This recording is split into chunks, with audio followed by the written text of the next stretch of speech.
ओम नमो भगवते वासुदेवाय। ओम नमो भगवते वासुदेवाय। ओम नमो भगवते वासुदेवाय। ओम नमो भगवते वासुदेवाय। ओम नमो भगवते वासुदेवाय। ओम नमो भगवते वासुदेवाय। ओम नमो भगवते वासुदेवाय। ओम नमो भगवते वासुदेवाय। ओम नमो भगवते वासुदेवाय। ओम श्री परमात्मने नमो नमः। ओम गणपतये नमो नमः। ओम स्वं सरस्वत्यै नमो नमः। ओम गुरुभ्यो नमो नमः। ओम सहनाववतु सहनौ भुनक्तु सह वीर्यं करवावहै तेजस्विनावधीतमस्तु मा विद्विषावहै। ओम शांति शांति शांति। सदाशिवसमारम्भां शंकराचार्यमध्यमाम् अस्मदाचार्यपर्यन्तां वन्दे गुरुपरम्पराम्। ओम पार्थाय प्रतिबोधितां भगवत् नारायणेन स्वयं व्यासेन ग्रथितां पुराणम् मध्ये महाभारतम् अद्वैतामृतवर्षिणीं भगवतीम् अष्टादशाध्यायिनीम् अम्ब त्वामनुसन्दधामि भगवद्गीते भवद्वेषिणि। वसुदेवसुतं देवं कंसचाणूरमर्दनं देवकी परमानन्दं कृष्णं वन्दे जगद्गुरु। नमस्ते परमं ब्रह्म सच्चिदानन्दरूपाय निर्गुणाय नमस्तुभ्यं ओंकाराय नमो नमः। सर्वे दुर्गाणि तरन्तु सर्वे भद्राणि पश्यन्तु सर्वे सद्बुद्धिमाप्नोतु सर्वे सर्वत्र नन्दतु। ओम तत्सत्। ओम ओम ओम। आप सभी ऑनलाइन नेटवर्क पर उपस्थित भगवद गीता श्रवण साधकों को आज ऋषिकेश से हमारा प्रातः का अभिवादन अभिनंदन अभिवंदन। हरि ही ओम। हरि ही ओम। हरि ही ओम।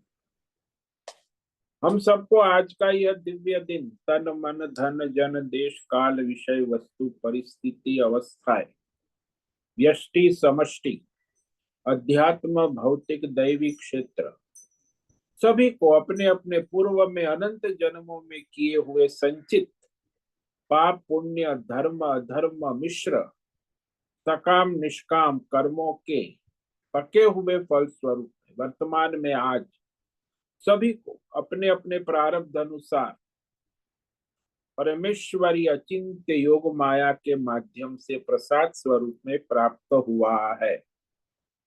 अतः आज का यह दिव्य दिन परमार्थ हेतु निष्काम सेवा यज्ञ देव यज्ञ ऋषि यज्ञ पितृ यज्ञ मानवता यज्ञ भूत प्राणी यज्ञ सात्विक दान शारीरिक वाचिक मानसिक तप निष्काम कर्म योग ध्यान योग भक्ति योग ज्ञान योग साधना स्वाध्याय वेद शास्त्रों का अध्ययन अध्यापन उपासना आराधना के लिए समर्पित करे और करवावे।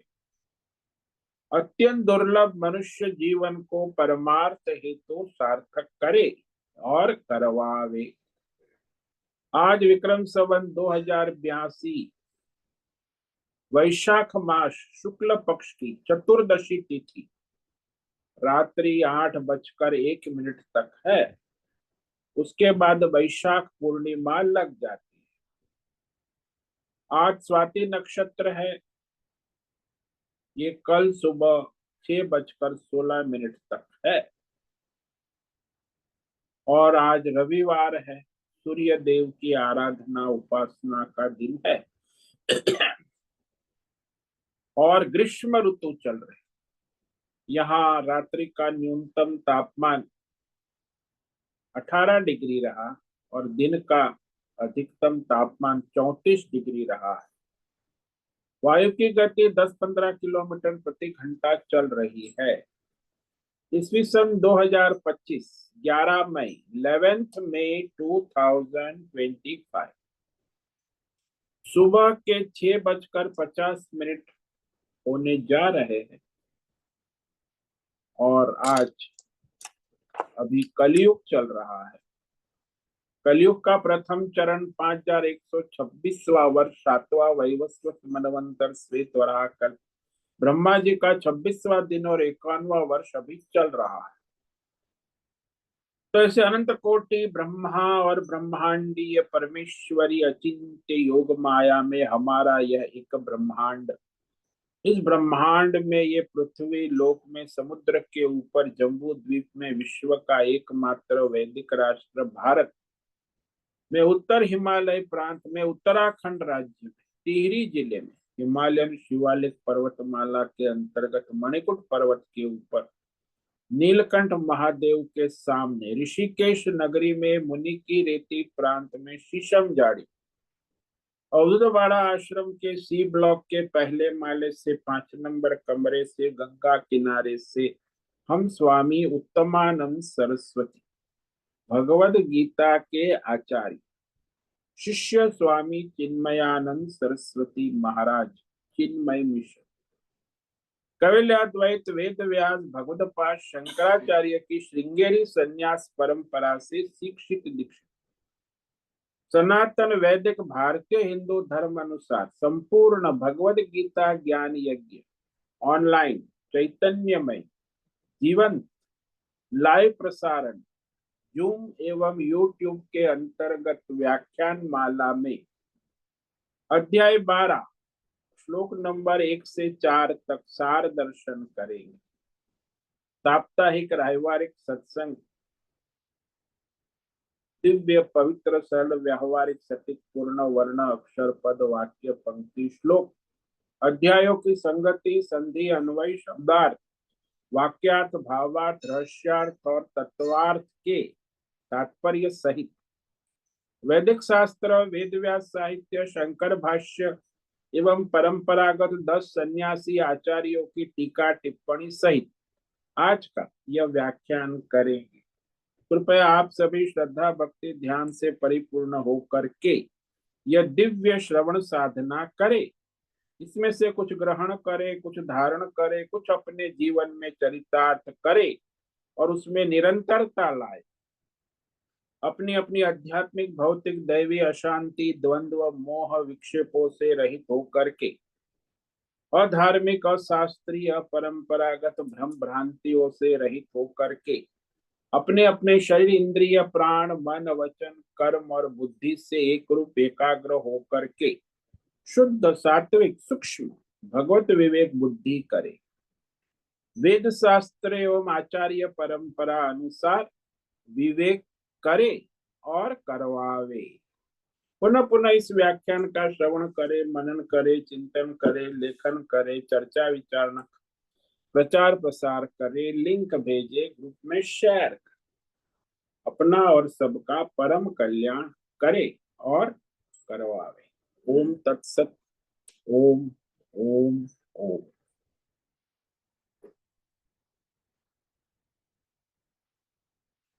तो हमने इस सप्ताह में भक्ति योग का प्रारंभ किया है, जिसका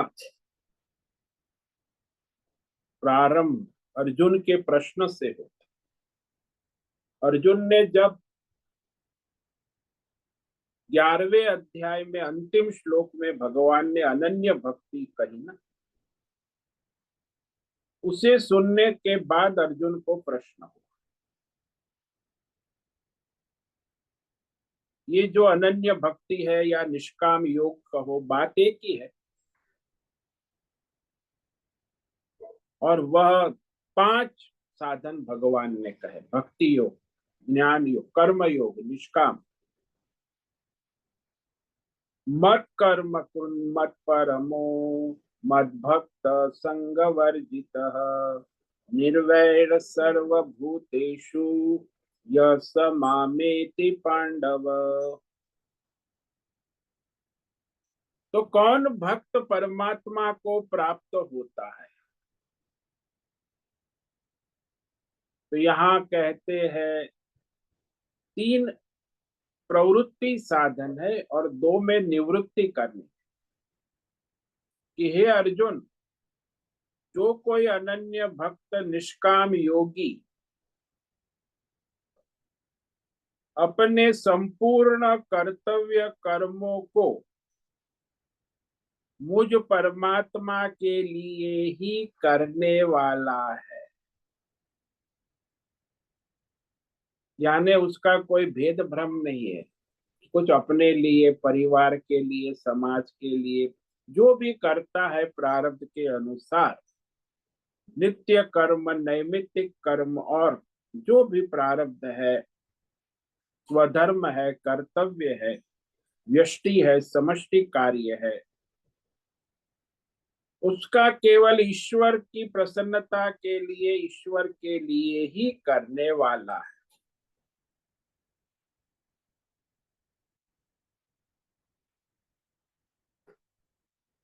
और जिसका मुख्य परम लक्ष्य केवल परमात्मा, यानी जिसने परमात्मा का ही आश्रय लिया है, जो परमात्मा के परायण है और उसके जीवन का लक्ष्य भी केवल परमात्मा है, मत परम। और मद भक्त, जो केवल परमात्मा का भक्त है,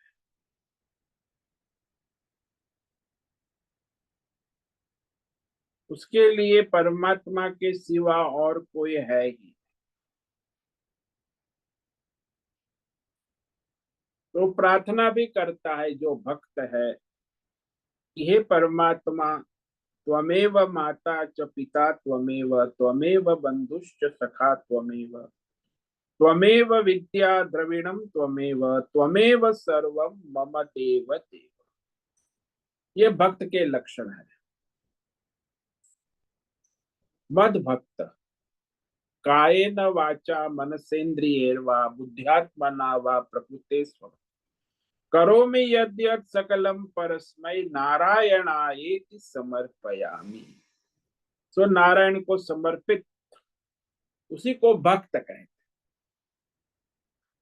और जो माया को समर्पित है वो भी भक्त है, और परमात्मा को समर्पित है वो भक्त, यानी जो लक्ष्मी को समर्पित है ना, वो भी भक्त है, और जो नारायण को समर्पित है ना, वो भक्त है। और आजकल तो लक्ष्मी को समर्पित ज्यादा लोग है, नारायण को समर्पित मिलना मुश्किल है, तो भक्त नहीं हो सकता है। अनन्य भक्त, भक्त तो होता है लेकिन अनन्य भक्त नहीं हो सकता। तो ये 3 साधन है करने के लिए कहे भक्त, अनन्य भक्ति के लिए, निष्काम योग के लिए। और 2 साधन कहे नहीं करने, निवृत्ति, उसमें करो तत्काल। संग वर्जित, आसक्ति रही, मतलब ममत्व रहित, मेरा मेरा बोलना बंद कर, सोचना और बोलना भी बंद कर। तो किसका है? भगवान का है। न मम, ये मंत्र जो था, न मम है ये संग वर्जित, मैं मेरा कुछ, तन मन धन सब तेरा, तेरा तुझको अर्पण क्या लागे मेरा, तो वो निर्मम हो। उसी को आसक्ति रहित कहते, संग वर्जित कहते। कितना मेरा मेरा बोलते हैं लोग, कहीं भी मेरा परिवार, मेरा पैसा, मेरा पद, मेरा प्रतिष्ठान, ये मेरा मेरा करना ही मोह माया है।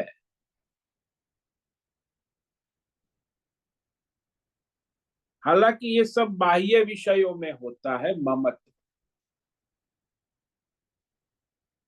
वो कहते बाह्य विषयों को भगवान को समर्पित करे और अहम को भी छोड़ो। जो भीतर अपने इंद्रियों के प्रति, शरीर के प्रति, अपने मन बुद्धि के प्रति जो अहम,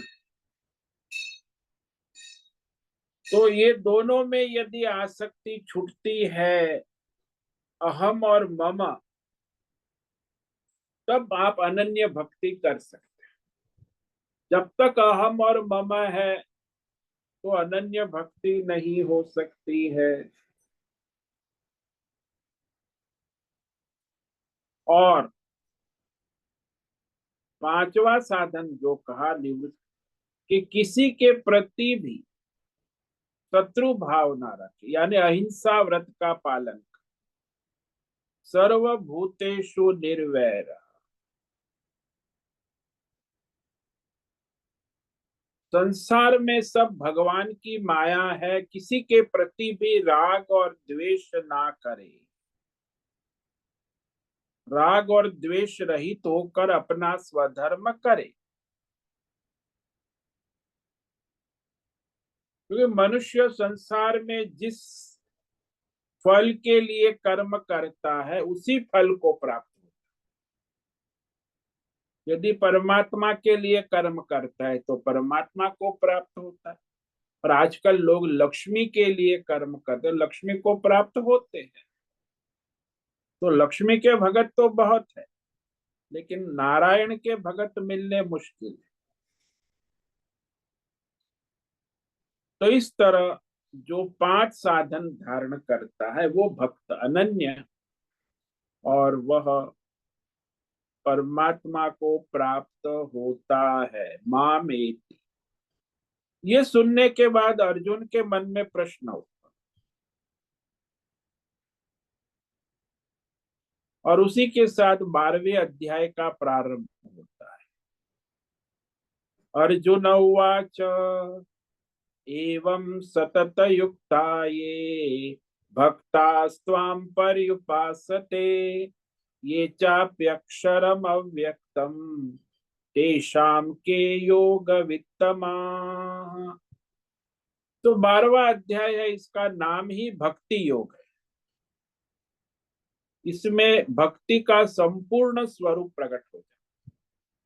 भगवान का स्वरूप सगुण निर्गुण का तत्व भी निरूपण हो गया। 1 से 5 तक, 6 से 11 श्लोक तक वह भगवान की उपासना कैसे करे, साधना कैसे करे। तो 4 प्रकार की साधना बताई, भक्ति साधना, उपासना। और 13 से लेके 20 तक वह भक्त के लक्षण बताए।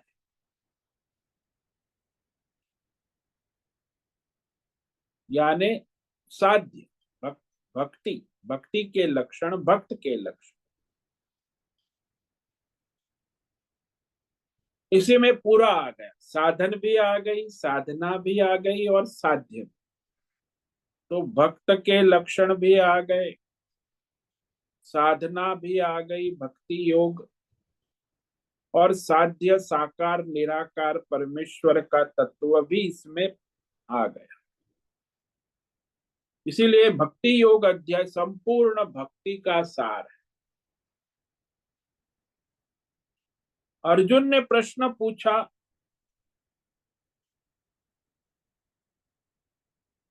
एवं आपने जो कहा 55वें श्लोक में 11वें अध्याय में, कि जो अनन्य भक्त है, निरंतर सतत युक्ता, भगवत सेवा भक्ति में लग रहे हैं, लगे रहते,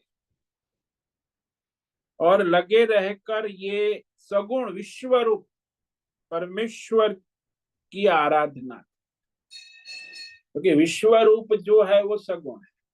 ये सारा विश्व आपके सामने है, ये विश्व रूप परमात्मा का सगुण स्वरूप, यानी संपूर्ण विश्व की सेवा, सगुण उपासना करने वाले। और दूसरे जो है अक्षरम अव्यक्तम उपासक, पर्युपासक, और जो निर्गुण निराकार, जिसे आप ब्रह्म विद्या कहते, आत्म विद्या की उपासना में लगे। निर्गुण उपासक भी भगवान का भक्त है, तो एक सगुण उपासक है जो विश्व रूप की उपासना करता है, और जो निर्गुण है ब्रह्म विद्या वेदांत श्रवण मनन में लगा है। दोनों प्रकार के उपासकों में श्रेष्ठ उपासक कौन है? साकार उपासक श्रेष्ठ है कि निराकार? हालांकि ये प्रश्न होता ऐसे है कि भाई योग्यता के अनुसार श्रेष्ठता हो।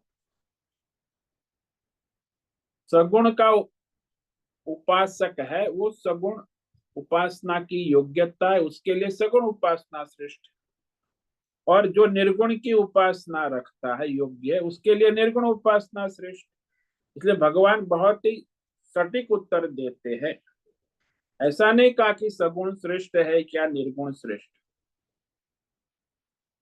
भगवान ने कहा, श्री भगवान उवाच मय्या वेश्य मनो ये माम नित्य युक्ता उपासते श्रद्धया परयोपेता ते मे युक्त तमामताः।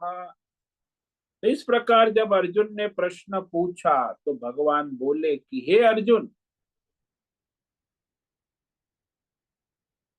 जो भक्त अपने अंतकरण को मुझ में एकाग्र करके, आवेश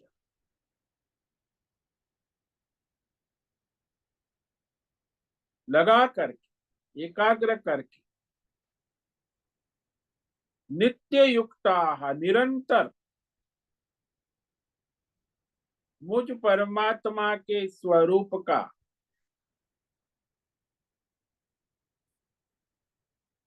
सगुण या निर्गुण उपासना करता है, नित्य युक्ता,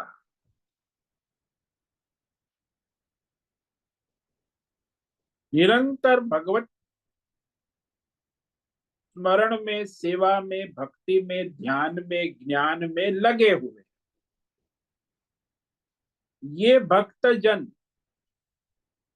जो परया श्रद्धया, देखो श्रद्धा नहीं कहा, विशेषण जोड़ा है, अतिशय परम श्रेष्ठ, परम पूज्य भाव, परम श्रद्धा से।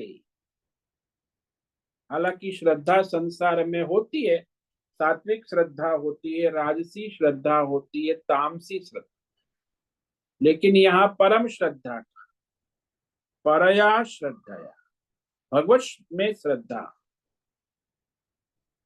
तो परम श्रद्धा से युक्त होकर के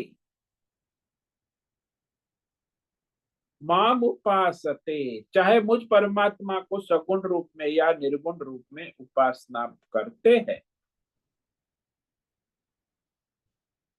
ते में युक्त तमाम, तब मेरे लिए योगियों में श्रेष्ठ योगी मान्य है।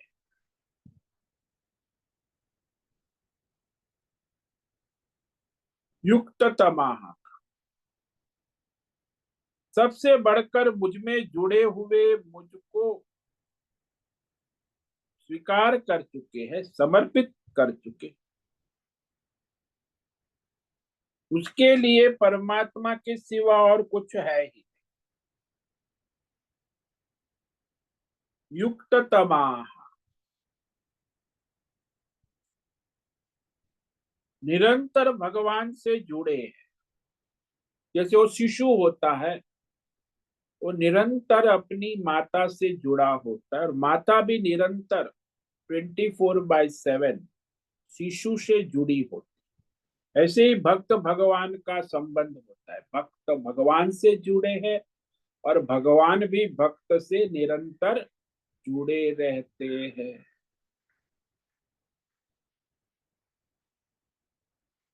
ये कहने के बाद भगवान निर्गुण निराकार स्वरूप का रहस्य कह रहे हैं, उपासना और उपासक के लक्षण। निर्गुण उपासना के 8 विशेषण कहे, और निर्गुण उपासक के 3 लक्षण कहे। उपासक में ये होना आवश्यक, निर्गुण उपासक तो 3 और 4 में निर्गुण उपासक का स्वरूप और उपासना का स्वरूप भगवान ने कहा। ये त्वक्षरम निर्देश्यम अव्यक्तम पर्युपासते सर्वत्र गमचिन्त्यं च कूटस्थमचलं ध्रुवं सन्नियमेन्द्रियग्रामं सर्वत्र समबुद्धयः ते प्राप्नुवन्ति मामेव सर्वभूतहिते रताः। तो निर्गुण उपासक के लक्षण कहे कि उसमें क्या लक्षण होते हैं। पहला तो उसका लक्षण है इंद्रिय ग्रामम संनियम्य। ये जो इंद्रिय ग्राम यानी 5 ज्ञानेन्द्रिय और 5 कर्मेंद्रिय, इसको अपनी कामना वासना से प्रेरित न करते हुए शास्त्र और आचार्य परंपरा से भली प्रकार से संयमित नियमित करके, दोनों में व्यवहार होता है। एक मनुष्य अपनी कामना और वासना से प्रेरित होकर इंद्रियों का व्यापार करता है, और दूसरा है वो अपने शास्त्र आचार्य परंपरा की मर्यादा में रहकर इंद्रियों का व्यवहार करता है, वो नियमन करता है। और ये तो इंद्रिय विषय भोग में जो मनमानी करता है,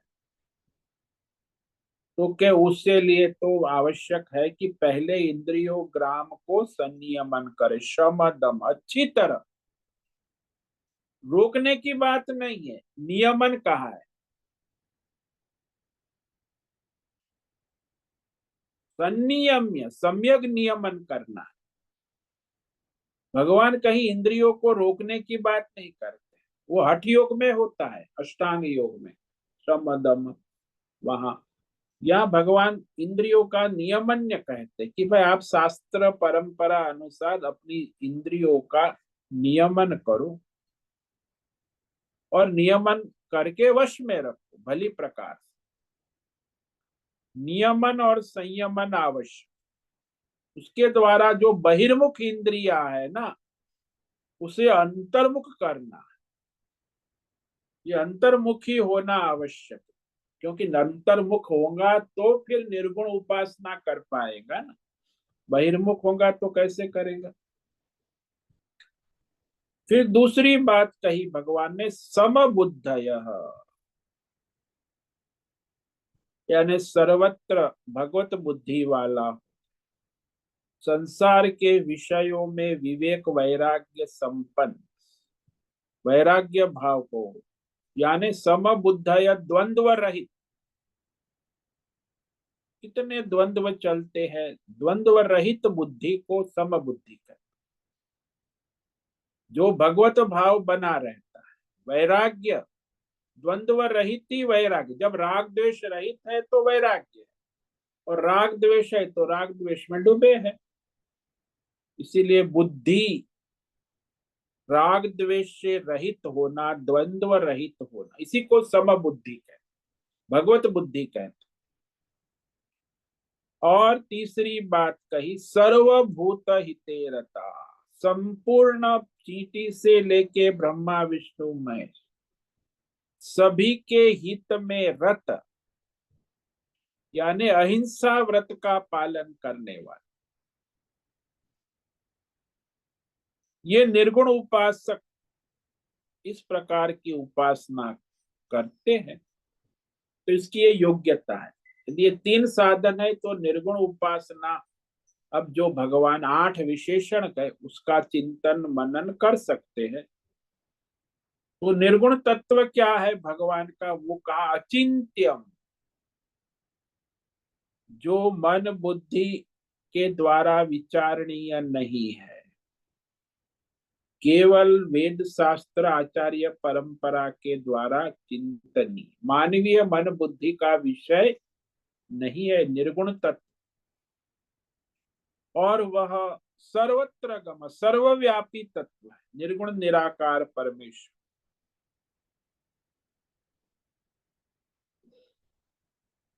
और वह अनिर्देश्यम, शब्द और वाक्य का विषय नहीं है। कैसा नहीं कहते यह ऐसा है या वैसा है, ऐसा नहीं कह सकते।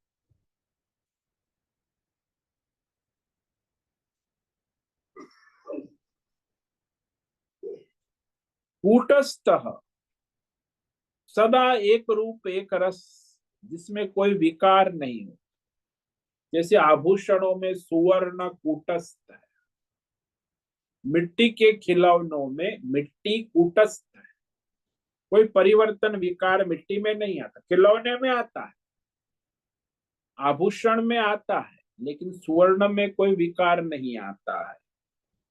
कूटस्थ, एक रस, एक समान। ध्रुवम, शाश्वत, जैसा है वैसा ही रहता, देश काल विषय के द्वारा उसमें कोई परिवर्तन नहीं होता। अचलम, और जिसमें कोई गति नहीं है, कंपन रहित है, स्थिर, सदा अचल रहने वाला। अव्यक्त, निराकार, निराकार उसको कहे जो इंद्रिय का विषय नहीं है, जो अंतकरण का विषय नहीं, इंद्रिय और अंतकरण से निराला, इंद्रियातीत, अप्रत्यक्ष, अव्यक्त कहते। और अक्षरम, जिसमें कोई विकार या परिवर्तन नहीं होता है।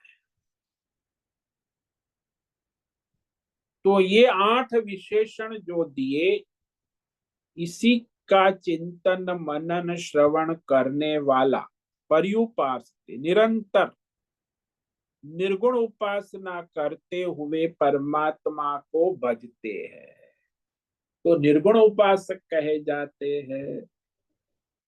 तो निर्गुण उपासना का साधन और साधना दोनों यहाँ भगवान ने स्पष्ट कर दिया। किंतु जो लोग संसार में आसक्त है, देह में आसक्त है, उनके लिए निर्गुण उपासना कष्टदायी, दुखदायी, वो आगे कहेंगे श्लोक नंबर 5 में कि निराकार उपासना उनके लिए कठिन है जो संसार में आसक्त है और देह में आसक्त है, जीव में आसक्त है, जगत में आसक्त है, और जो उससे उपराम है वो कर सकते निर्गुण उपासना। तो आज रविवार है, इसीलिए इसे संक्षेप में हमने सार दर्शन कर लिया इस सप्ताह में जो हमने विचार किया था। तो अभी रविवार का साप्ताहिक सत्संग है, किसी साधक को कोई प्रश्न है तो अपने प्रश्नोत्तरी कर सकते हैं।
स्वामी जी प्रणाम। हाँ बोलो नीरज। स्वामी जी, सगुण और निर्गुण, भगवान ने भी कहा कि दोनों तरह के उपासक मुझे स्वीकार हैं। लेकिन अगर हम बारीकी से देखते हैं तो सगुण और निर्गुण में कोई मतलब कोई लक्षार्थ में तो कोई अंतर भेद नहीं है।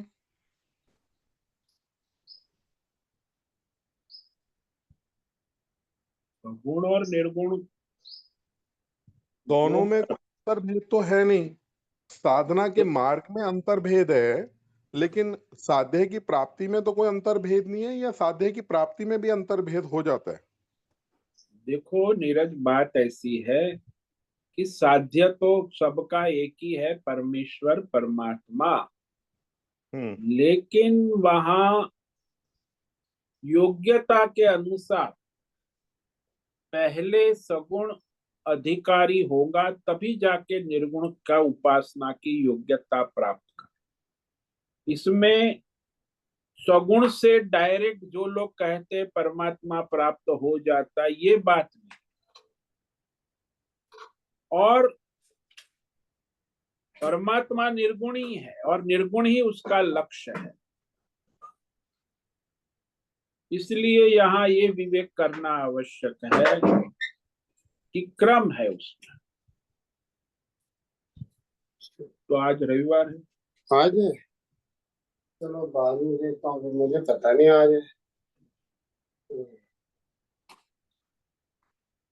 मेरा लक्ष्य, प्रश्न का हाँ, लक्ष्यार्थ स्वामी जी, मेरा लक्ष्यार्थ ये था कि चाहे मैं सगुण साधना कर रहा हूं या निर्गुण, लक्ष्यार्थ परमात्मा है, दुखों से निवृत्ति और परमात्मा की प्राप्ति। जब लक्ष्यार्थ ये है तो अगर मैं सगुण की भी उपासना कर रहा हूं, अंतोगत्वा मैं परमात्मा को प्राप्त हो रहा हूं। क्योंकि साकार रूप भी किसका है? उस परमात्मा का। निराकार रूप में भी कौन है? वही परमात्मा। तो मेरा प्रश्न ये है कि सगुण उपासना को हम निर्गुण से थोड़ा निम्न क्यों मानते हैं? अरे भाई, सगुण जो है वो गुण है ना, इसमें सारा तीन गुण का और सारा संसार है। जो वहां तो गुण निर्गुण में किसके? देखो, अगर यहाँ सगुण। हम्म। निर्गुण जो अगर है वो सगुण के बाद ही निर्गुण की उपासना की योग्यता। क्योंकि सगुण उपासना जो है उसके द्वारा आपका अंतकरण शुद्ध होगा, विवेक वैराग्य शम दम आदि दृढ़ होगा। और जब अंतकरण शुद्ध होगा, विवेक वैराग्य श्रम दम आदि, तब आप ब्रह्म विद्या निर्गुण उपासना के अधिकारी हो। इसलिए सगुण उपासना जो साध्य नहीं है, साधन है। साध्य तो निर्गुण उपासना ही, तो उसके द्वारा ही आपका मोक्ष सिद्ध होता है। सगुण से अंतकरण शुद्ध होता है, भगवत पर भाव बुद्धि में शुद्धिकरण होता है। हम्म इसलिए वो पर शुद्धिकरण का साधन है। पर तो स्वामी जी, ऐसा कई बार देखा गया, सुना गया कई कहानियों में और कई स्थितियों में कि भगवान सगुण साकार की उपासना करते हुए वो भगवान में समर्पित हो गए, जैसे मीरा का। तो मीरा को हम मुक्त नहीं मानेंगे? अरे भाई, मीरा जो है सगुण और निर्गुण दोनों तत्व में स्थित हो गई। वो सगुण उपासक नहीं थी। सर्वव्यापक परमेश्वर के साथ उसका तादात्म्य हो चुका। निर्गुण तत्व है। इसलिए जितने भी भक्त है उसमें सगुण उपासना के बाद निर्गुण तत्व ज्ञान हो गया है, वही मुक्त हो गए। और जिस भक्त को निर्गुण तत्व ज्ञान नहीं हुआ है, तो उसे अभी जन्म लेना, एक दो तीन जन्म लेना आवश्यक है। तो पर भक्तों स्वामी जी में भी। अगर पर स्वामी जी, अगर हम देखते हैं तो जैसे मीरा जी का आता है कि द्वारिकाधीश में, वहां पे द्वारिका में उन्होंने कहा, भगवान आप मुझे अपने में संभालो। तो अब वो सगुण रूप में तो वहां समर्पित हुई। ठीक है, निर्गुण का ज्ञान उन्हें था, बोध था, इसमें कोई दो राय नहीं। लेकिन सगुण उन्होंने कहा, प्रभु मुझे अपने में संभालो। तो मेरा कहने का लक्ष्यार्थ ये है कि नहीं, सगुण वो तो उपासना कर रहे हैं तो सगुण किसका है? परमात्मा का। निर्गुण भी किसका है? परमात्मा का। अरे भाई, ऐसी बात नहीं है। वो वहां सगुण और निर्गुण में आप समझो कि मीराबाई का जो तत्व था, स्वरूप था, वो अपने भगवान को निर्गुण रूप में स्वीकार कर चुकी थी, साक्षात्कार कर चुकी थी, और भगवान ने उसकी मनोकामना पूर्ण कर दी कि वो भगवत में होगी। वैसे ही कबीर थे, तो कबीर का भी शरीर नहीं मिला, वो भी निर्गुण उपासक थे, सगुण के बाद निर्गुण में उसकी स्थिति हो गई। तो कोई भी देखो भक्त जो निर्गुण में स्थिति होने के बाद ही भगवतमय हो गए, सगुण से भगवतमय नहीं होता, निर्गुण होना आवश्यक। पर देखा यह जाता है स्वामी, जैसे जैसे हम सगुण उपासना करते हैं तो मानसिक स्तर पे या कह लीजिए तुरय स्तर पे हमारी चेतना का और परमात्मा से एकत्व तो सगुण उपासना में भी हो ही जाता है। वो होता है, जीव और ईश्वर, आप ईश्वर के साथ समर्पित होते, आपको सगुण ईश्वर का अनुभव होने लगता है, सर्व विश्व रूप का दर्शन भी होता है, फिर भी आप सगुण उपासक है। इसीलिए आपको निर्गुण उपासना करना अनिवार्य है। और ये निर्गुण उपासना के जो यहाँ लक्षण दिए, ये सारे जिसे हम ब्रह्म विद्या कहते, वेदांत कहते, उसका अध्ययन, चिंतन, श्रवण, मनन, निधिध्यासन के बाद ही वो अपने स्वरूप में स्थित हो सकता है। इसलिए निर्गुण उपासना को छोड़कर डायरेक्ट सगुण उपासना से कोई परमात्मा के स्वरूप को प्राप्त नहीं हो सकता। और स्वामी जी अगर हम उदाहरण लेते हैं, जैसे भगवान कृष्ण ने उद्धव जी को गोपियों के पास भेजा, समर्पण क्या होता है समझने और समझाने के लिए। वो निर्गुण के उपासक थे, निर्गुण के आचार्य भी थे, निर्गुण के सब कुछ होते हुए भी सगुण के लिए उन्होंने मतलब जो उसमें उदाहरण आता है कि भगवान ने उनको गोपियों के पास भेजा।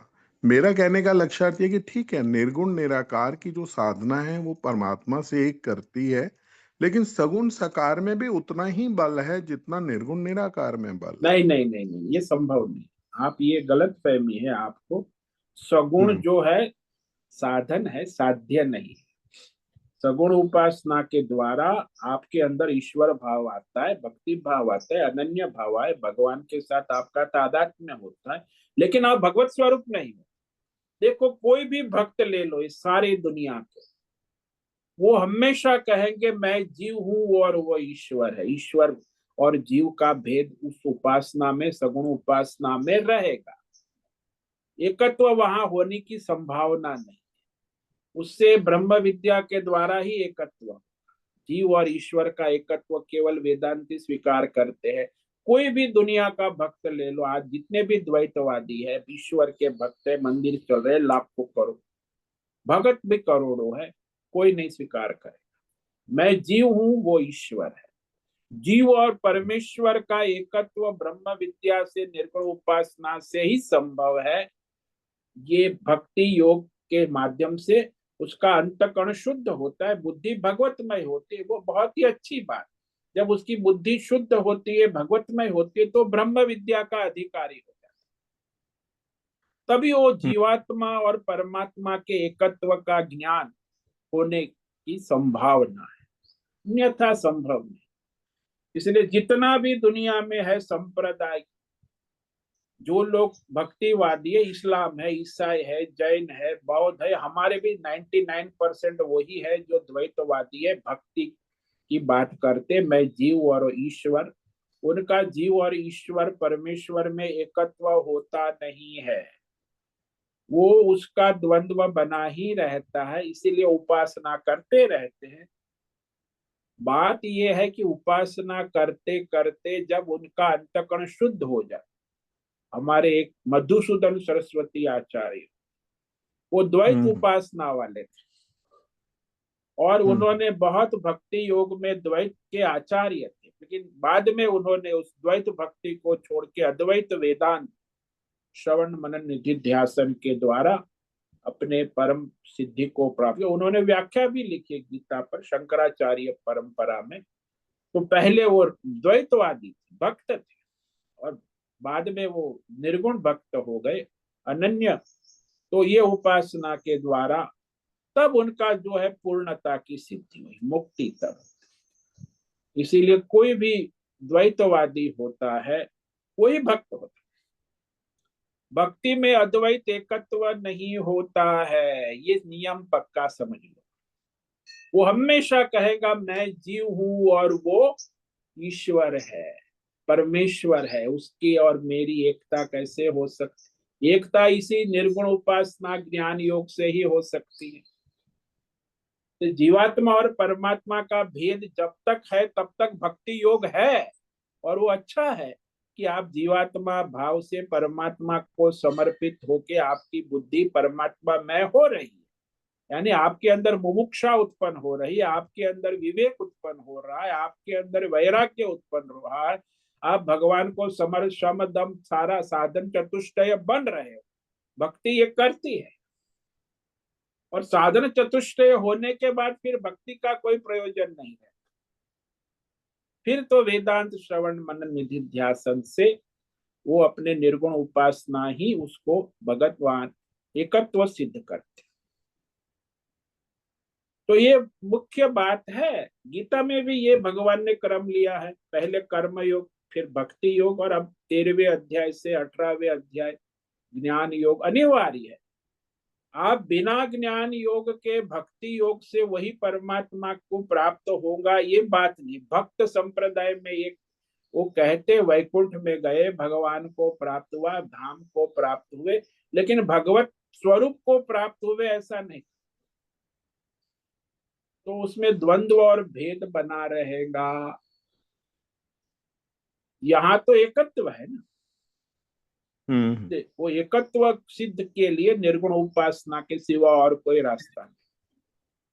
यानी क्रम है, पहले कर्म योग, भक्ति योग और ज्ञान योग। यहाँ भी भगवान ने 3 क्रम दिए। गीता में 6 अध्याय कर्म योग, 6 अध्याय भक्ति योग और 6 अध्याय ज्ञान योग। तब वो 18वां अध्याय मोक्ष संन्यास योग सिद्ध होगा। इस क्रम के बिना मोक्ष संन्यास कभी सिद्ध नहीं होगा।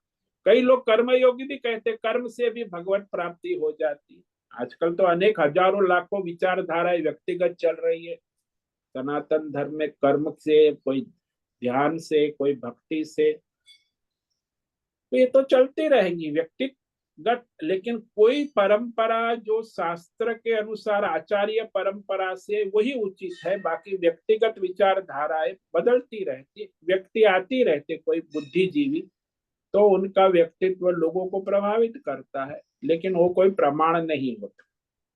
शास्त्र ही प्रमाण है और आचार्य परंपरा ही प्रमाण है। इसलिए क्रम है। अरे भाई, आपको पीएचडी करनी है तो आप क्या बीएससी करके आप पीएचडी का सर्ट, मैं पीएचडी हो गया ऐसा कह सकते हो? आपको बीएससी मैथमेटिक्स की अच्छी बात है, आपको अभी एमएससी मैथमेटिक्स पास करना होगा, वो भी फर्स्ट क्लास, तो आपको पीएचडी की हुई माना जाए।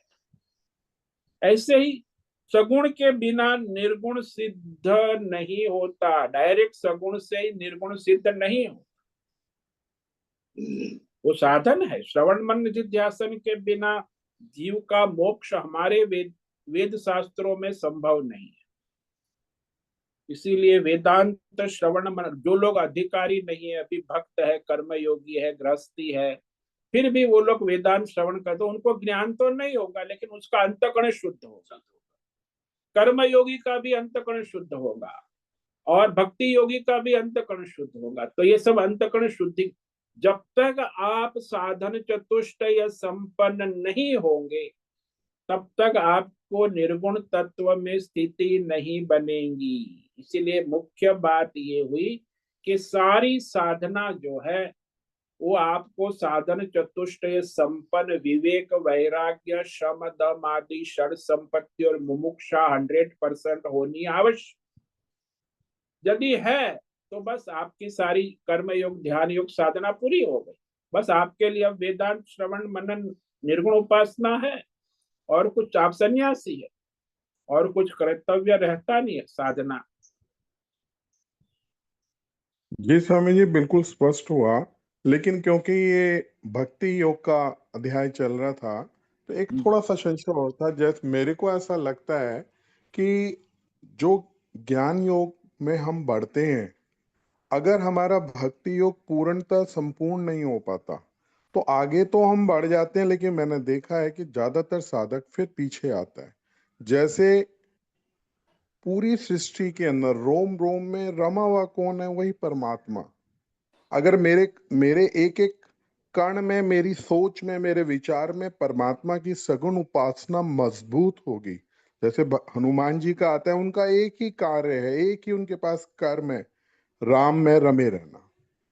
ठीक जब रमते रमते रमते हमारा अंतःकरण इतना निर्मल हो जाता है तो निर्गुण जो ज्ञान है, निर्गुण निराकार का, वो स्पष्ट अनुभव में आने लगता है। जो आपने भी कहा कि जीव और आत्मा का भेद बना रहता है, अगर वो सगुण साकार में पूरी तरह से समर्पित हो जाता है तो फिर वो निर्गुण निराकार के लिए उसे साधना संपन्नता की ओर बढ़ना नहीं पड़ता, वो स्वतः ही संपन्न हो जाता है। और नहीं नहीं नहीं नहीं नहीं, परमात्मा ये उसके ये ईष्ट की आपकी, कृपा से वो उसमें एक हो भी जाता है। नहीं नहीं नहीं, ये गलत सोच। उसे निर्गुण चिंतन श्रवण मनन करना हो, वो वहां उसकी योग्यता बनती है। भगवत में बुद्धि तो हो गई है सगुण, लेकिन निर्गुण तत्व में स्थिति बनना, यानी वो जीवात्मा और ईश्वर का भेद समाप्त तो निर्गुण उपासना से ही हो। जीवात्मा और परमात्मा का एकत्व निर्गुण उपासना से ही सिद्ध हो। भक्ति में वो तो भगवत में है, उसकी बुद्धि भगवान को समर्पित है, लेकिन वो एकत्व नहीं होगा, वहां भेद रहेगा। चाहे कितनी भी भक्ति कर ले, वो कहेगा नहीं कोई भक्त कि मैं ही भगवत स्वरूप हूँ, मैं ही भक्त, नहीं नहीं कह पाए। उसको कहेगा मैं तो भगवान का सेवक हूँ, भक्त, मैं भगवान के धाम में जाऊंगा, भगवान के साथ रहूंगा, वैकुंठ में रहूंगा, लेकिन मैं ही वैकुंठ हूँ, मैं ही भगवान हूँ, मैं ही जीव नहीं, सब एकत्व उसमें हो नहीं सकता। वो हमेशा उनके अंदर वो द्वंद्व रहेगा। केवल इस वेदांत अद्वैत श्रवण मनन निधिध्यासन से ही जीव जगत और परमेश्वर ईश्वर सबका एकत्व सिद्ध होता है, और कहीं नहीं होगा। वो भेद रहेगा ही।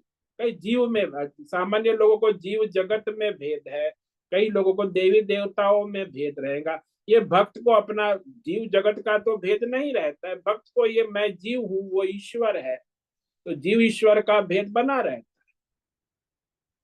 वो ईश्वरमय हो जाता है, फिर भी वो ईश्वर का भेद बना रहता है कि मैं जीव नहीं हूँ, ईश्वर ही हूँ, ऐसी बुद्धि नहीं हो पाती। इसीलिए परमेश्वर के साथ एकत्व होने के लिए ये निर्गुण उपासना जो ब्रह्म विद्या है, वेदांत श्रवण मनन निधिध्यासन करना आवश्यक है, और उसके द्वारा ही उसका वो एकत्व सिद्ध हो जाता है।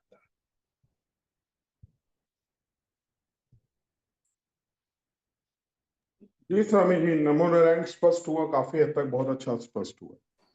हाँ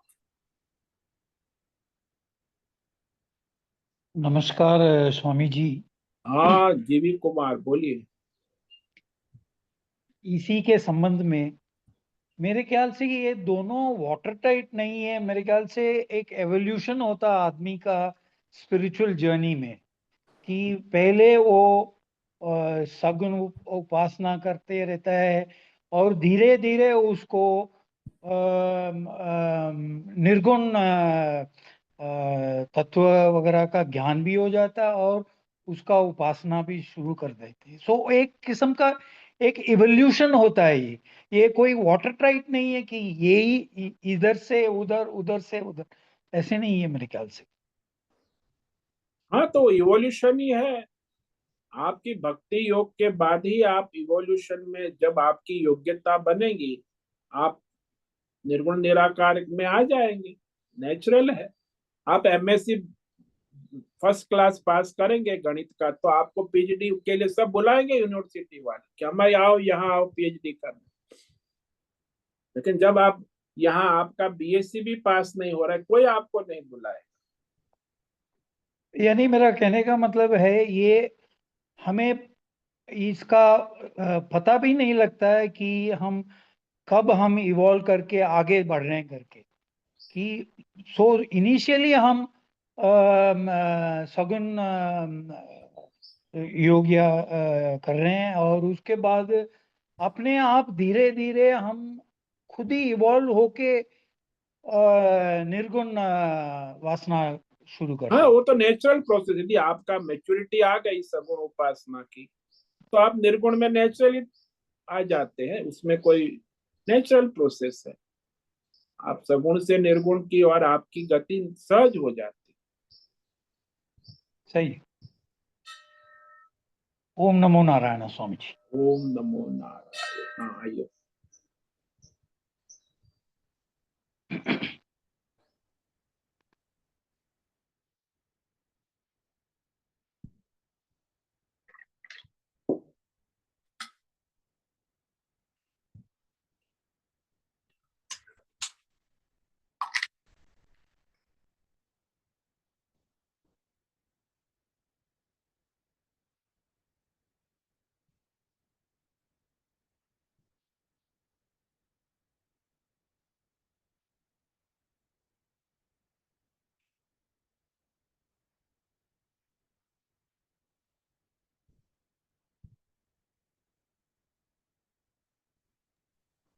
नमो नमः गुरुदेव।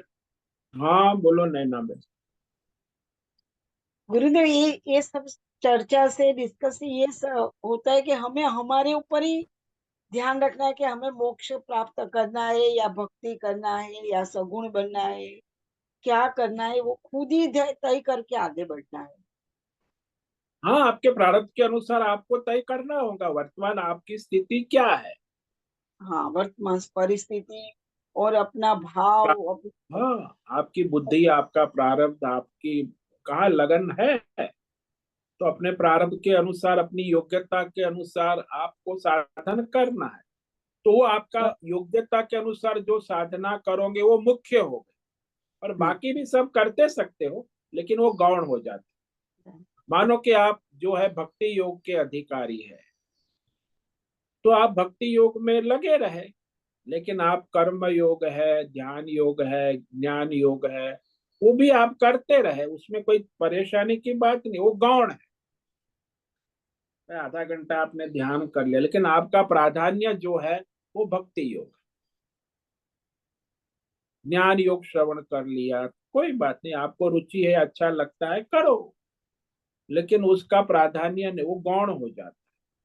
तो जो जिसका अधिकारी, जैसे मैं आपको दृष्टांत दूं कि कोई बीएससी का मैथमेटिक्स पढ़ रहा है, तो भले फिर वो स्कूल का गणित पढ़ाए या फिर वह एमएससी का गणित देखने की कोशिश करे दाखिला, या पीएचडी का देखे, कोई बात नहीं, लेकिन उसका मुख्य क्लास जो है बीएससी मैथमेटिक्स, उसे पास करनी है, उसका प्राधान्य है।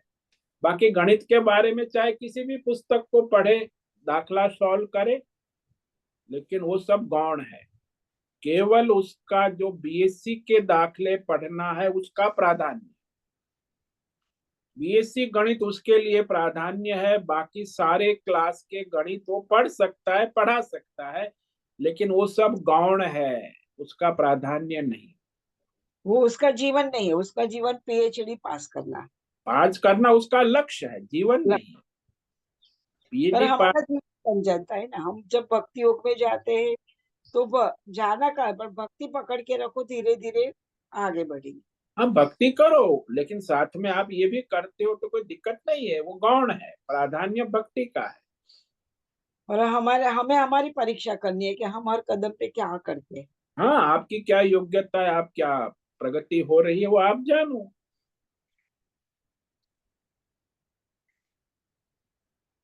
बहुत बहुत धन्यवाद गुरुदेव। ओम नमो नारायण। ओम नमो नारायण।